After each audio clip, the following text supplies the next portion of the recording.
सूर्यकोटि समप्रभ निर्विघ्नं कुरु मे देव शुभ कार्येषु सर्वदा।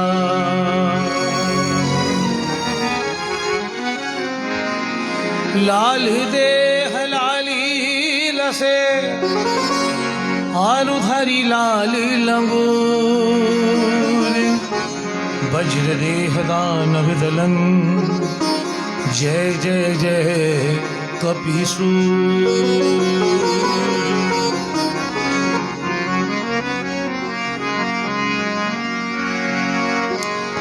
जयंती मंगला काली भद्रकाली कपालिनी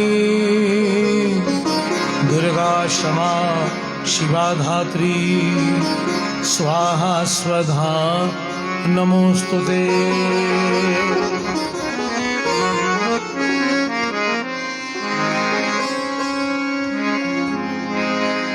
वंशे विभूषित करा नवनीरदाभात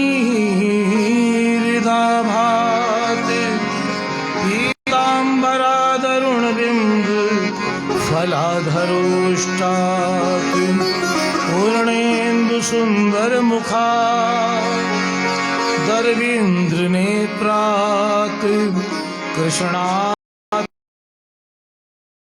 तत्त्वमहं वन्दे सूर्य शशांक वहिनयनं वन्दे मुकुन्दं प्रियं वन्दे भक्तजना श्रयं च वरदं वन्दे शिवं शङ्किवाय नमः शिवाय ॐ नमः शिवाय ॐ नमः शिवाय ॐ नमः शिवाय नमः शिवाय ॐ नमः शिवाय ॐ नमः शिवाय नमः शिवाय ॐ नमः शिवाय नमः शिवाय ॐ नमः शिवाय नमः शिवाय ॐ नमः शिवाय नमः शिवाय ॐ नमः शिवाय ॐ नमः शिवाय ॐ नमः शिवाय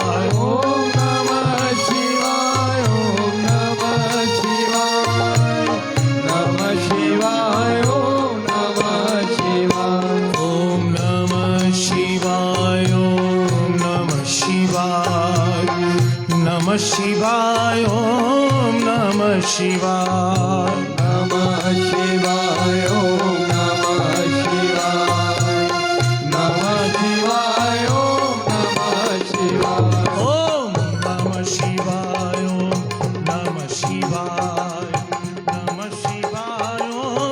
नमः शिवाय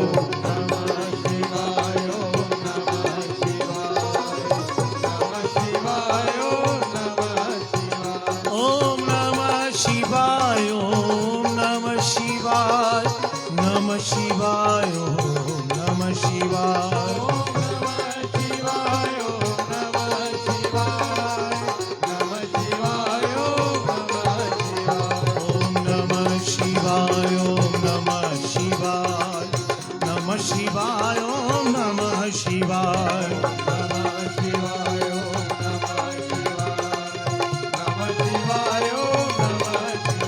ओम नमः शिवाय नमः शिवाय ओम नमः शिवाय ओम नमः शिवाय ओम नमः शिवाय ओम नमः शिवाय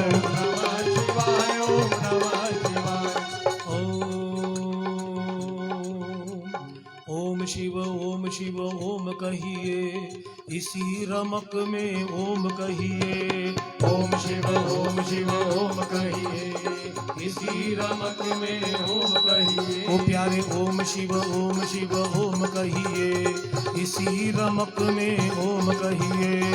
ओम शिव ओम कहिए, इसी रमक में ओम कहिए। अनायास ये बाबा की वंदना मेरे दिमाग में ख्याल में आई। ये महादेव जी जानते इस बात को, कुछ सोच के नहीं आया था, कुछ बातें सोच के बैठना पड़ता है व्यासपीठ पे। 10% और 90% बाबा बुलवाता है। एक बहुत सुंदर हमारे यहाँ पहले एक थे व्यक्ति, वो गाते थे इस स्तुति को। मैं मेरे बचपन की बात बता रहा हूँ, 15-16 साल की उम्र की। ओम शिव ओम कहिए। बस ये जो आप बोल रहे हैं अभी, ये घड़ी बाद में आए ना आए इसकी कोई गारंटी नहीं है। आने वाले घंटे आधी घंटे बाद का भी अपना कोई भरोसा नहीं है क्या भरोसा? नहीं। जिनको ये विश्वास है वो लोग ही यहाँ बैठे हैं, जिनका परमात्मा के ऊपर भरपूर विश्वास है, जो सच्चाई जानते हैं, जिनको पता है कि एक दिन ये शरीर छोड़ के जाना है, वो ही बैठे हैं। बाकी हम किसके बारे में बोलेंगे नहीं। सुनना ध्यान से, मिलके गाइए। थोड़ी कम कर देते अपन। ओम शिव ओम कहिए, कि इसी रमक में ओम कहिए। हो प्यारे ओम शिव ओम कहिए, इसी रमक में ओम कहिए। था गर्भवास में बासा था। व्यक्ति जब गर्भ के अंदर रहता है तो उसको पीड़ा होती है, वो भगवान से प्रार्थना करता है, क्योंकि जीव पर ब्रह्म से जुड़ा हुआ होता है जब तक गर्भ के अंदर रहता है।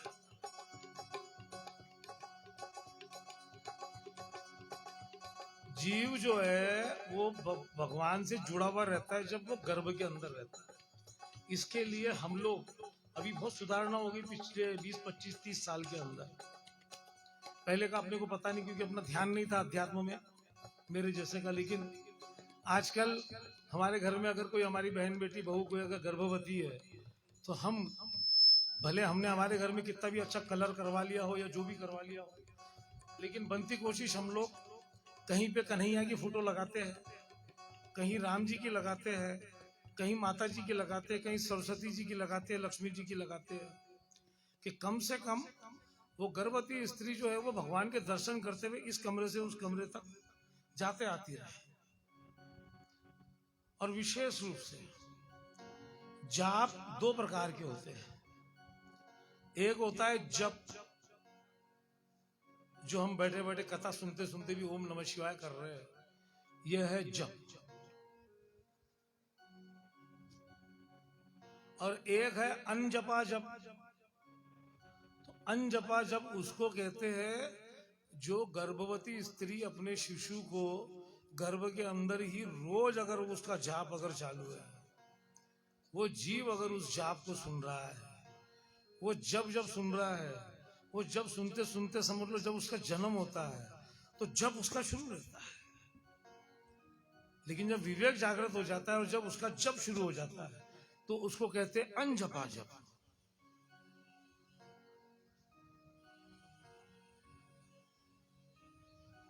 एक बार सुनना ध्यान से, बड़ा आनंद आएगा आपको। एक बार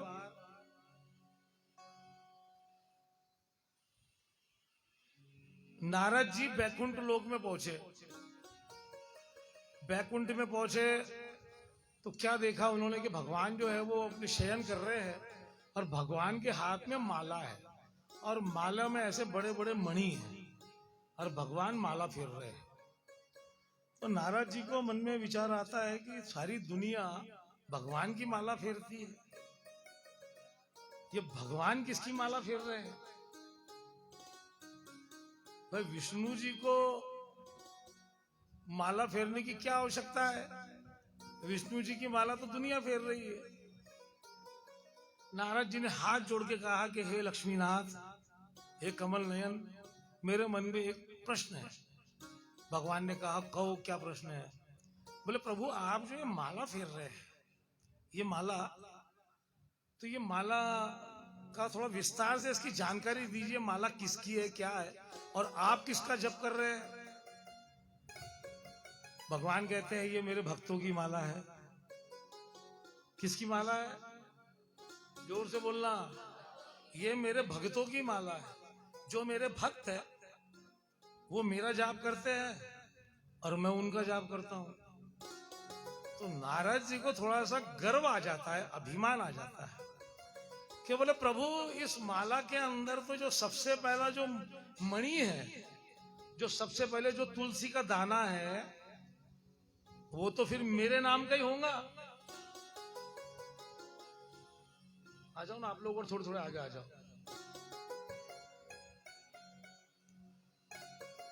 क्या कहा नारद जी ने कि इस माला के अंदर जो तुलसी के आपके बड़े बड़े जो दाने हैं, तो वो जो दाना है वो पहले नंबर का जो है मणि तुलसी का, तो वो तो मेरा ही होगा। तो भगवान कहते हैं कि नारद इस पूरी 108 मणि के माला के अंदर तुम्हारा मणिया ही नहीं है, तुम्हारे नाम का कोई दाना ही नहीं है।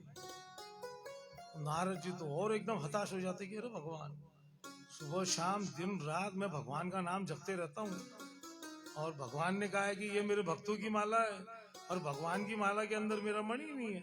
तो कहते प्रभु फिर ये सबसे पहले नंबर का मणि किसका है? भगवान कहते हैं वो रामू नाम का किसान है, रामपुर में रहता है। क्या है किसान का नाम? कौन से गांव में रहता है? रामपुर में। रामपुर में रहता है, रामू नाम है, पहले नंबर का मणि उसका है। अब भाई नारद जी की तो हो गई चिंता कि यार ये रामू कौन है जिसने अपना पत्ता ही काट दिया। पहले नंबर पे रामू, चलो देखेंगे कौन है रामू। और वो रामपुर पहुंच गए और रामपुर पहुंच के वो रामू किसान के घर के सामने डेरा डाल दिया उन्होंने। तो रामू किसान की क्या थी नित्य की जो उसका जो टाइम टेबल था, और रात में 4 साढ़े 4 बजे उठता था, उठकर 1 लोटा पानी पीता था और बोलता था नारायण नारायण। नारद जी तो सीसीटीवी कैमरा लगाकर उसके साथ ही घूम रहे कि भगवान का नाम कितनी बार लेता, जरा मालूम तो पड़ जाए। दोपहर में अपने खेत पर रहता है, उसकी पत्नी डब्बा लेके जाती है टिफिन उसका, खेत पे वो खाना खाता है, 1 लोटा पानी पीता है और फिर कहता है नारायण नारायण। चलो भाई 2 बार सवेरे नारायण बोला, 2 बार दोपहर में बोला, फिर रात्रि में भोजन करता है, 1 लोटा पानी पीता है, फिर कहता है नारायण नारायण। कितनी बार नारायण बोला? 6 बार बोला। नारद जी कहते हैं ऐसा हो सकता है आज इसका कोई मूड नहीं हो, ज्यादा नाम लेता होगा लेकिन आज इसने कम ले लिया, चलो कल भी देखो। तो भाई कल भी वो जो रामू किसान था उसने कितनी बार नाम लिया? परसों नरसों 15 दिन नारद जी की रात दिन की नींद खराब हो गई। रामू किसान को बोले यार ये तो 6 बार के ऊपर 7वीं बार नाम ही नहीं लेता। भगवान के पास जाते कहते प्रभु आपने उसका पहले नंबर का मणि रख दिया, आपने गलती की। बोले क्यों? वो तो 6 बार ही नाम लेता है। अच्छा चल जान दे, बोले वो 6 बार ले, उसका कुछ नहीं है, ये ले। तो भगवान ने एक दीपक दे दिया तेल से भरा हुआ और नारद जी से कहा कि देख नारद तुम इसको, इस दीपक को लेके पूरे पृथ्वी की परिक्रमा करके आ जाओ, लेकिन एक बात ख्याल रखना कि इसका एक बूंद भी तेल गिरना नहीं चाहिए, ये ख्याल रखो। हाँ बोलो ठीक है प्रभु। गए भाई नारद जी अपने दीपक को देखते देखते देखते देखते आए वो 2-4 साल बाद में। बोले प्रभु मैं आ गया, एक बूंद भी तेल मैंने इसका गिराया नहीं। अच्छा नहीं गिराया, तो अब ये बताओ कि तुम ये जो 3-4 साल बाद में आए हो, तो ये 3-4 साल में तुमने मेरा नाम कितनी बार लिया? बोले प्रभु मैं तो 1 बार भी नहीं लिया। बोले क्यों नहीं? ये आपका ही तो काम कर रहा था मैं। भगवान कहते वो रामू किसान भी मेरा दिया हुआ ही काम कर रहा है, कम से कम वो 6 बार तो नाम लेता है। और मैं भक्तों के बंधन में हूं, भक्तों के वश में हूं। तो हम लोग जो है, हम गृहस्थी के प्रपंच में जिस दिन तक ये आखिरी सांस रहेंगी उस दिन तक दिमाग से ये निकाल दो कि कभी जीवन में ऐसा मौका आएगा कि आप आपका घरदार अपने बेटे बहू को छोड़कर आप हरिद्वार जा रहे हो या पंढरपुर में जाके बस जा रहे हो और भगवान का नाम लूंगे और आपको कोई प्रॉब्लम नहीं रहेगा। ये सपना तो भूल के भी मत देखना। जोर से बजाया करो ताली। ये सपना भूल के भी मत, बहुत अच्छा सपना है। देखो कम से कम चित्त जो है भगवान की शरण में रहता उतनी देर, लेकिन ऐसा नहीं होता। कोई करोड़ों में एक हाथ के साथ होता है कि वो संन्यास ले ले और वो वहां चल जाए, वो अपना काम नहीं। अपना तो ये है कि भगवान ने जो गृहस्थी दी, वो गृहस्थी में गृहस्थी के प्रपंच को भी निपटाना है, वो जो घर के अपने झगड़े ठंडे हैं उसको भी निपटाना है, और लेकिन उसके साथ साथ भगवान का नाम जरूर लेना है। न जाने वो भगवान के नाम के कारण घर के जो वाद विवाद है वो एकदम छोटे स्वरूप में टल रहे हो।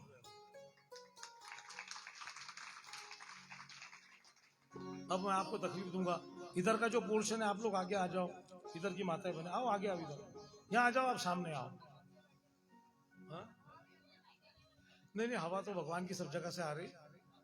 नहीं उधर पीछे भी जगह नहीं है ना।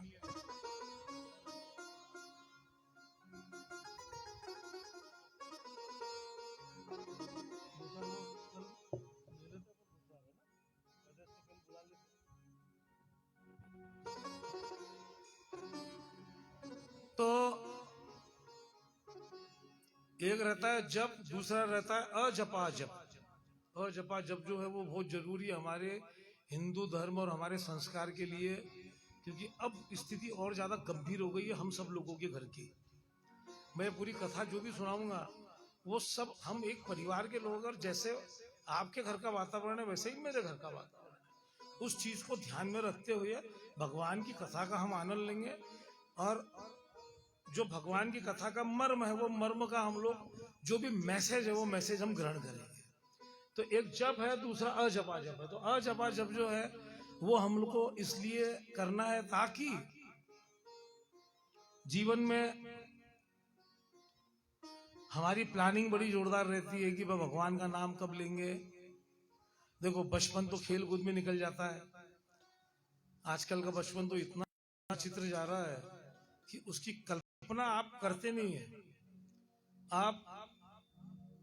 आपके नजर में यही है कि हमारा जो बच्चा है 5-6 साल का, वो सुबह 8 बजे स्कूल जाता है, दोपहर में 1-2 बजे आता है।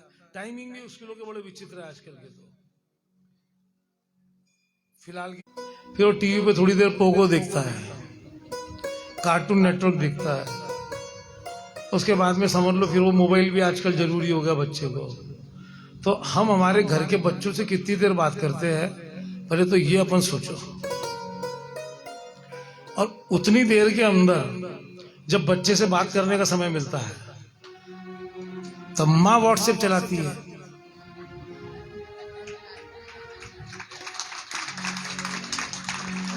तालियों में दम ही नहीं है।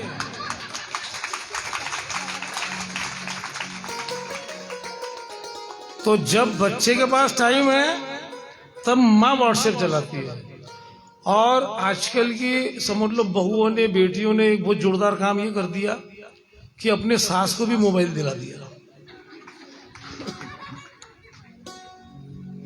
न रहेगा बास, उसको बता दिया तो वो अगर 2 घंटा पर मोबाइल चलाती है तो वो आपको ये बोल ही नहीं सकती कि आप मोबाइल मत चला। वही फंदे में बेचारा वो ससुरा भी आ गया, तो वो ससुर भी आ गया, सास भी आ गई, बहू भी आ गई, घर के सारे उस माया जाल में आ गए। और आपका बच्चा सवेरे जाता है गवर्नमेंट स्कूल के अंदर, वहां पर पूरी ईसाई मिशनरी की, इंग्लिश लोगों की, अंग्रेजों की पढ़ाई करता है। और आप ये चाहते हैं कि आपका बच्चा कोई स्तोत्र बोले, हनुमान चालीसा बोले, पंचाक्षर मंत्र बोले, पंचाक्षर का स्तोत्र बोले, शिव तांडव बोले, राम रक्षा स्तोत्र बोले, गोपाल सहस्त्र नाम का बोले। ये वो बोलेगा कहां से?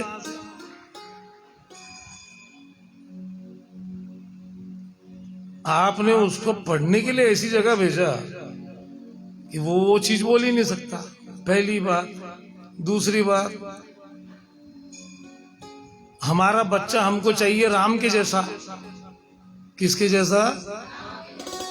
और हम दशरथ बनने वाले नहीं। हम दशरथ बनने वाले नहीं तो हमारा बच्चा राम के जैसा कैसा बनेगा? अरे जिंदगी के सारे झूठ हमने गृहस्थी में पाल रखे हैं। ये दैनिक दिनचर्या की बातें कर रहा हूं मैं आपको। इसको आप समझ लो, देख लो, सोच लो, तो ये समझ में आ जाएगा कि हम कितना झूठा जीवन जी रहे हैं। भाई आप मंदिर अगर आते हैं और जैसे दादी आती है और अपने पोता पोती को अगर लाती है, बाप आता है, माँ आती है और अपने बच्चों को साथ में लाती है, नहीं नहीं बेटा जल चढ़ाओ, ये तो धन्य हो कुछ महापुरुषों का, संत समाज का, कि जिन्होंने सनातन धर्म को जोरदार जागृत कर दिया है। अभी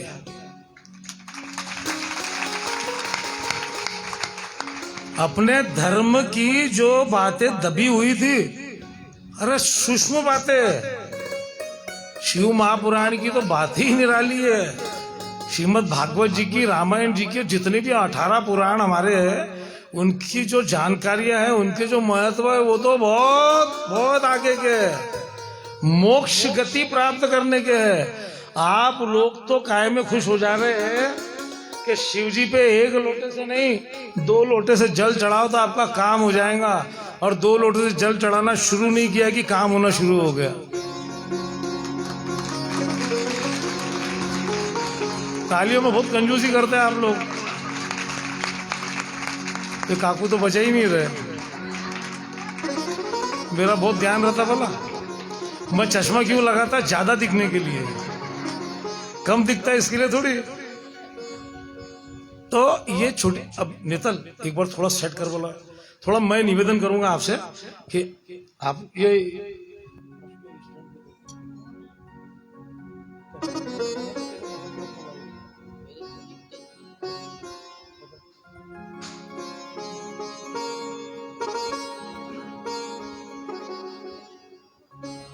हाँ, थोड़ा आगे आना पड़ता है आपको। पीछे माताएं बहनें जो बैठी है, आप लोग आ जाओ, इधर बहुत जगह है।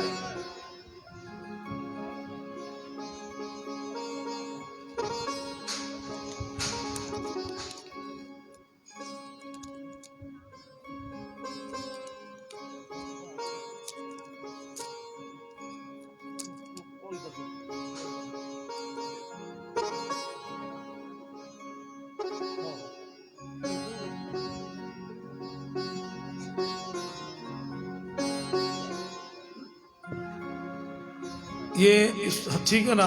और जमता क्या इधर 5-7-10 लोगों को बुलाना। दुबे जी आप यहाँ आइए ना,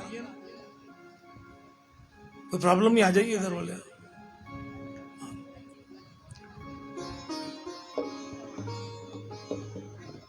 आ जाओ ना, थोड़ा आगे आ।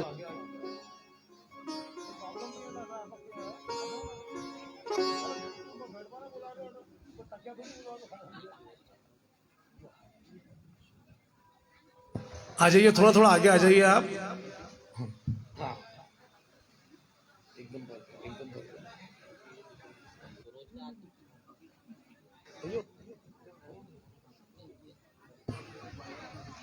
आइए आइए आगे आइए।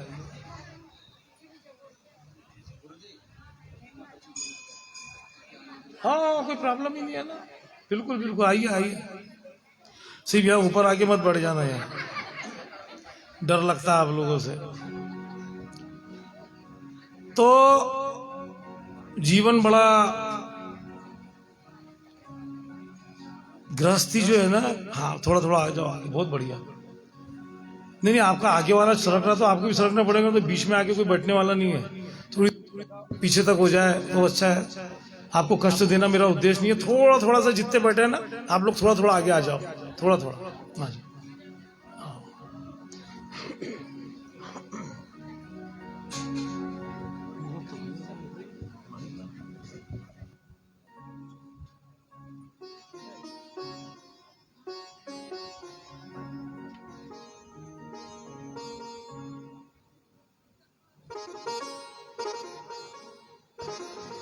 आइए आइए आइए।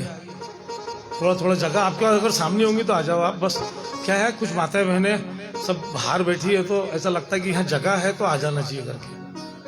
और हम लोग कल से कोशिश 110% ये करेंगे। मेरे ख्याल से थोड़ा सा हवा का प्रॉब्लम चल रहा है ना आप लोगों को, नहीं कल बिल्कुल, कल आपके लिए क्या कुछ व्यवस्था भोलेनाथ की दया से ऐसी हो जाएंगी कि आपको बिल्कुल दिक्कत नहीं जाएगी।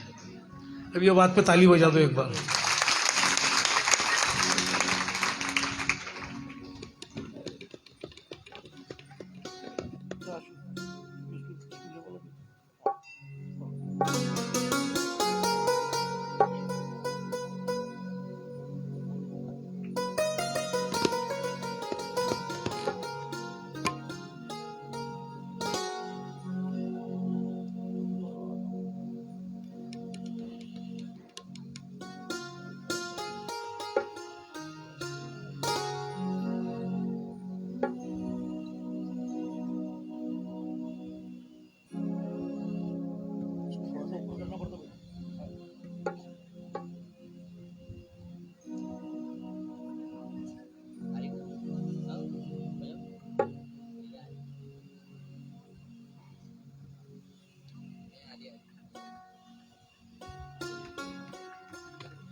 एक तो है जप और दूसरा है अजपा जप। तो अजपा जप जो है उसकी हमारे समाज को, हमारे धर्म को, हमारे हिंदू धर्म को बहुत ज़्यादा ज़रूरत है कि हम हमारे घर की जो माताएं बहनें हैं, जो गर्भवती स्त्रियां हैं, उनसे निवेदन करें कि बनती कोशिश भगवान का नाम का जप वो करते रहे। वो जिसको भी मानते हो, वो वैष्णव संप्रदाय से हो, शाक्त से हो, शैव से हो, गुरुमुखी हो, जो भी हो, भगवान का नाम का जप जो है वो निरंतर उस स्त्री का चलते रहना चाहिए। प्राय घर के अंदर बहुत सारी ऐसी अपनी मशीनें भी मिलती है मंत्र की, मंत्र जाप भी चलता रहना चाहिए। हृदय से भाव को भाव अनक आला सुन नाम जपत मंगल दिशी दसों, जैसा भी हो वैसा। क्यों कि वो अजपा जप जो है ना वो उसका सिद्ध हो जाता है। नहीं तो कलयुगी हवा ऐसी है कि व्यक्ति बचपन जो हमने वर्णन किया कि बच्चा जो है वो बचपन उसका स्कूल में पढ़ाई लिखाई में निकल जाता है, जवानी उसकी 2 पैसे कमाने के चक्कर में जैसे तैसे निकल जाती है, और भगवान का नाम लेने का उस व्यक्ति का, उस स्त्री का, उस पुरुष का मन ये रहता है कि भगवान का नाम वो कब लेगा? बुढ़ापे में। कि वो बुढ़ापे में अपने को काम किया है, बुढ़ापे में भगवान का नाम तो लेना है, लेकिन बुढ़ापा किसी ने किसी का देखा नहीं कैसा आएगा।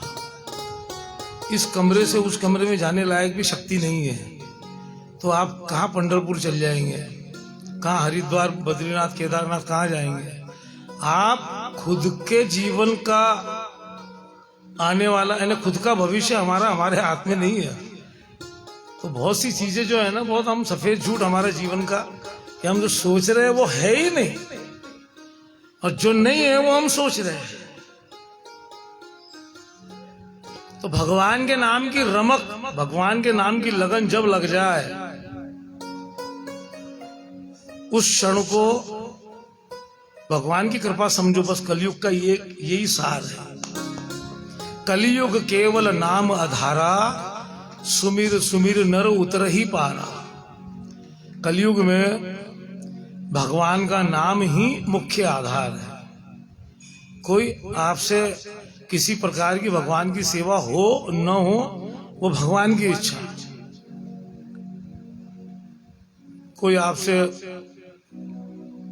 धर्म कर्म के एक नहीं अनेकों मार्ग है, एक मार्ग नहीं अनेकों है। धनी व्यक्ति, और उसमें भी अगर सद्बुद्धि उसके पास है तो धनी होने से काम नहीं होता। अगर कोई धनी है, भगवान की कृपा है, उसके पास पैसा है, उसके बाद अगर उसको सद्बुद्धि है तो भगवान उससे धर्म कर्म का काम करवाते हैं।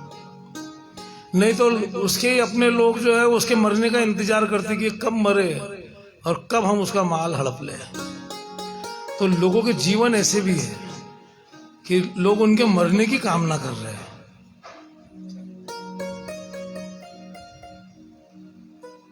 तो ये भगवान का अजपा जप, भगवान की सेवा, भगवान की पूजा, भगवान की कथा। ये कथाओं में एक एक प्रसंग, एक एक शब्द महादेव जी जो बुलवाते हैं, सारे ज्ञानी बैठे हुए हैं भगवान की सभा के अंदर। जहां भगवान की सभा, ये भगवान की सभा है, ये प्रभु की सभा है। इसके अंदर वही आता है जिसको महादेव जी बुलाते हैं, जिसके अंदर विवेक की बुद्धि है तो वही आता है। जिसके अंदर विवेक की बुद्धि है इसका मतलब वो ज्ञानी है। फिर ज्ञानी क्यों आया? वो इसलिए आया क्योंकि ये हमारा मन जो है, ये हमारा मन जो ये आईना है।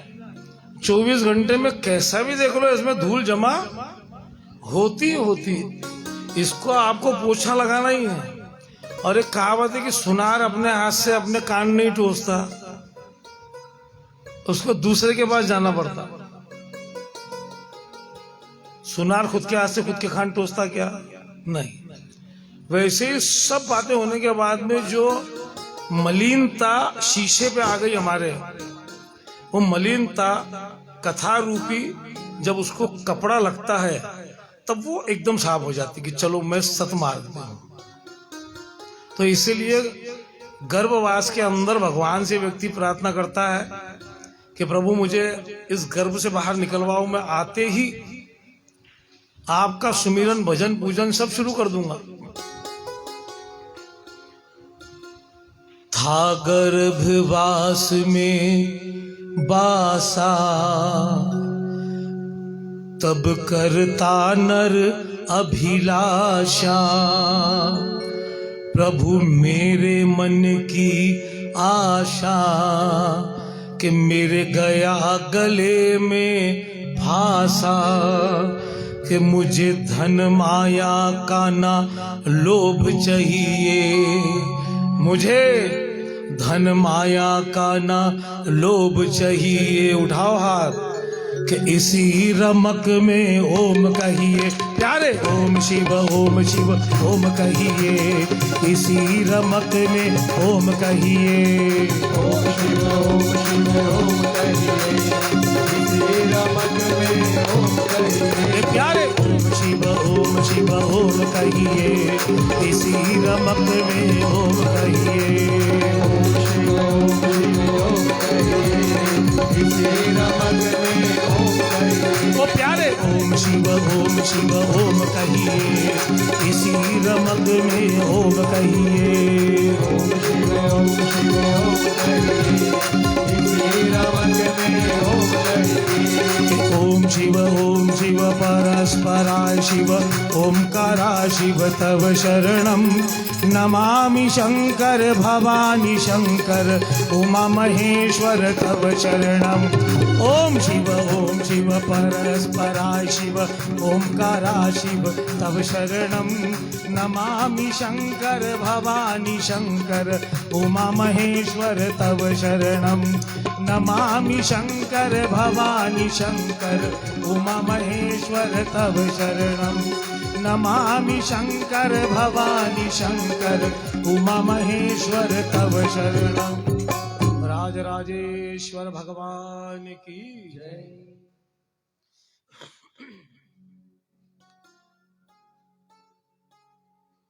सावन के पवित्र पावन इस महीने के अंदर, इस मास के अंदर बाबा राज राजेश्वर महाराज के दरबार में मैं रोज कहता हूँ, रोज कहूंगा, एक बार नहीं 10 बार कहूंगा। क्यों? क्योंकि ये यहाँ बिताया हुआ सावन के महीने की कथा का ये एक एक क्षण मृत्यु पर्यंत मुझे तो याद रहने वाला है। क्योंकि बाबा के दरबार में बैठकर बाबा के शिव महापुराण कथा के अलग अलग प्रसंगों को जिस तरह हम लोग स्पर्श करते हुए चल रहे हैं, कि इतनी बड़ी कथा है कि आज से लेके आने वाले सावन तक भी की है। तो शिव महापुराण अजन्मा ग्रंथ है, इसको हम लोग पूर्णता से संपन्न नहीं कर सकते।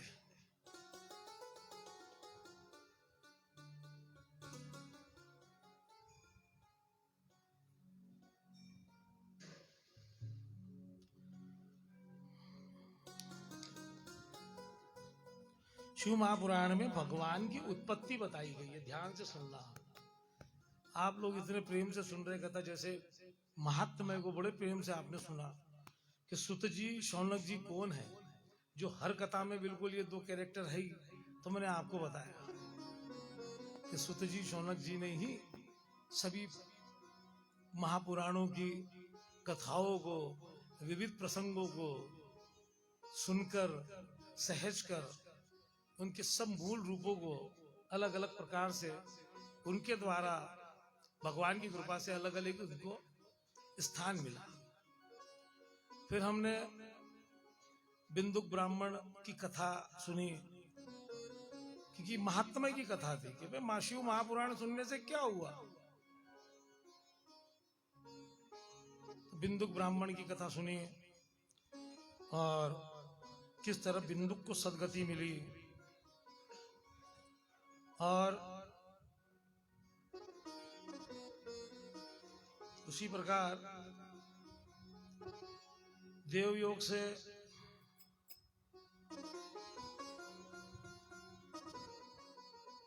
महात्मा की कथा के अंदर देवराज ब्राह्मण की कथा सुनी कि वो एक नंबर का ठग, लेकिन मजबूरी में शिव महापुराण की कथा मंदिर में पड़ा पड़ा सुना तो उसमें वो तर गया। अब महामुनि सुत जी शौनक जी से कहते हैं कि भगवान शिव की एक व्यक्ति के मन में कल्पना आती है कि भगवान की उत्पत्ति कैसे हुई। बाकी उत्पत्ति तो हम लोग समझ सकते हैं, लेकिन प्रभु की खुद की उत्पत्ति कैसे हुई। एक मन में हमारे सवाल आता है सबके, भगवान का जन्म कैसे हुआ। तो वो आना, सवाल मन में आना भी बहुत ज्यादा जरूरी है। तो सुत जी शौनक जी से कहते हैं कि भगवान शिव की उत्पत्ति कैसे हुई वो सुनो। भगवान की माया जाल का पर्दा हर जगह भगवान ने लगा के रखा है।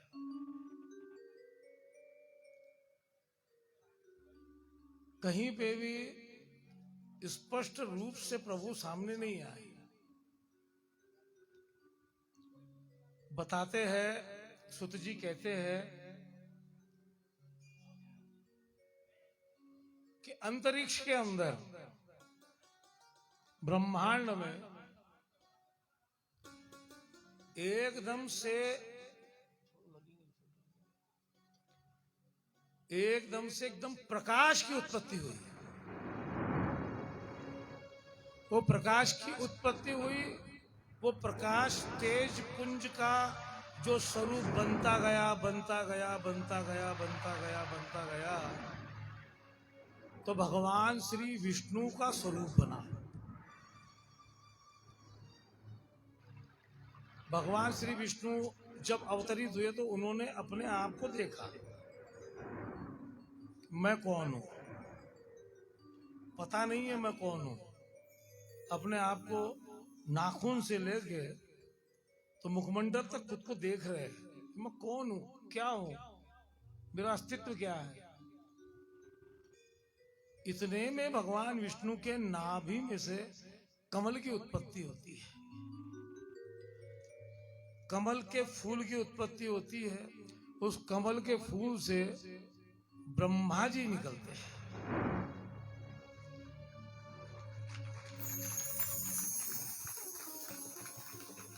ब्रह्मा जी निकलते हैं। अब भगवान विष्णु ब्रह्मा जी को देख रहे हैं और ब्रह्मा जी भगवान विष्णु को देख रहे हैं। एक दूसरे का परिचय आपस में नहीं है। भगवान श्री नारायण और ब्रह्मा जी वो दोनों उस कमल के पुष्प के अंदर जाते हैं कि यह है क्या। कमल के पुष्प में जाते हैं और कमल के पुष्पों में दोनों घूमते घूमते घूमते घूमते लाखों वर्ष के बाद में बाहर आते हैं। लाखों वर्ष बाद में बाहर आते हैं। फिर उसके बाद में एकदम अचानक फिर से जबरदस्त आकाशवाणी होती है और आकाशवाणी कहती है कि तुम दोनों जीव जिन्हें अपनी खुद की पहचान नहीं है, तो मैं तुम्हें तुम्हारी पहचान करा देता हूं। तुम विष्णु हो, सृष्टि के पालन का कार्य तुम्हें मैंने दिया है। तुम ब्रह्मा हो, तुम सृष्टि की उत्पत्ति करोगे, सृष्टि को बनाओगे और पालन विष्णु जी करेंगे। और मैं रुद्र हूं,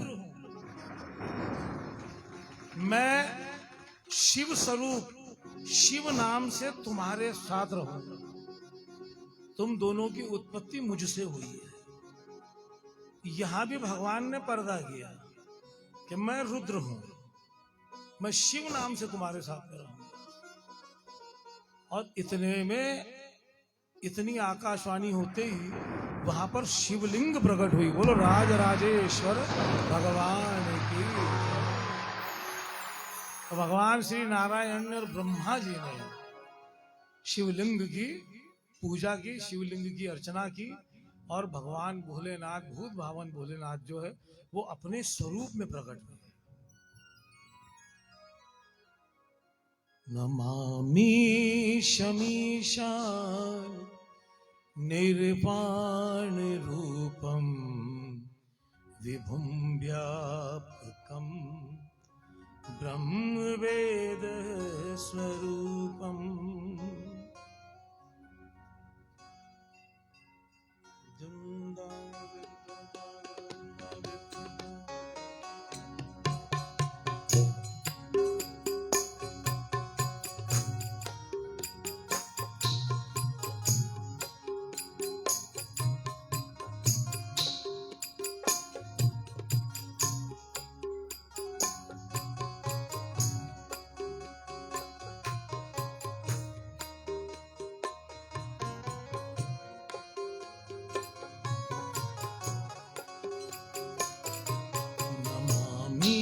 शमीशान निर्वाण रूपम विभुं व्यापकम ब्रह्म वेद स्वरूपम निजं निर्गुणं निर्विकल्पं निरीहं चिदाकाशमाकाशवासं भजेऽहम्।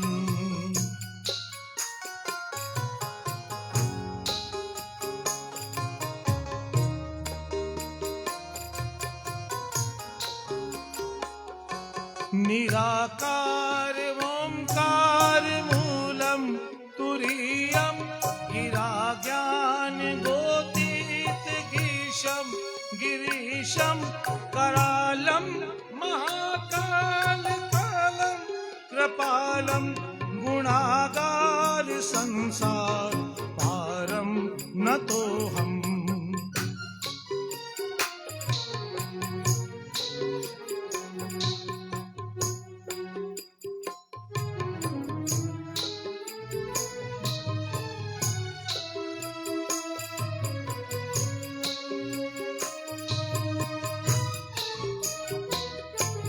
तुषाराद्रिसङ्काश गौरं गभीरं मनोभूतकोटि प्रभाश्री शरीरं स्फुरन्मौलिकल्लोलिनी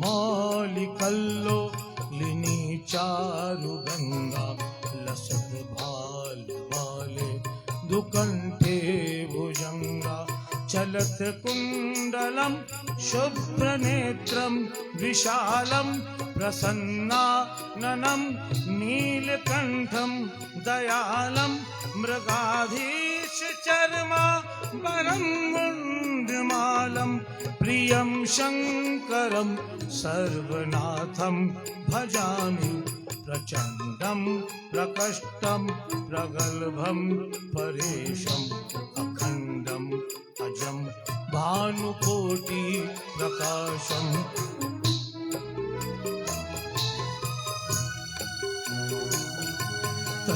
शून्य निर्मूलनं शूलपाणिं भजेऽहं भवानी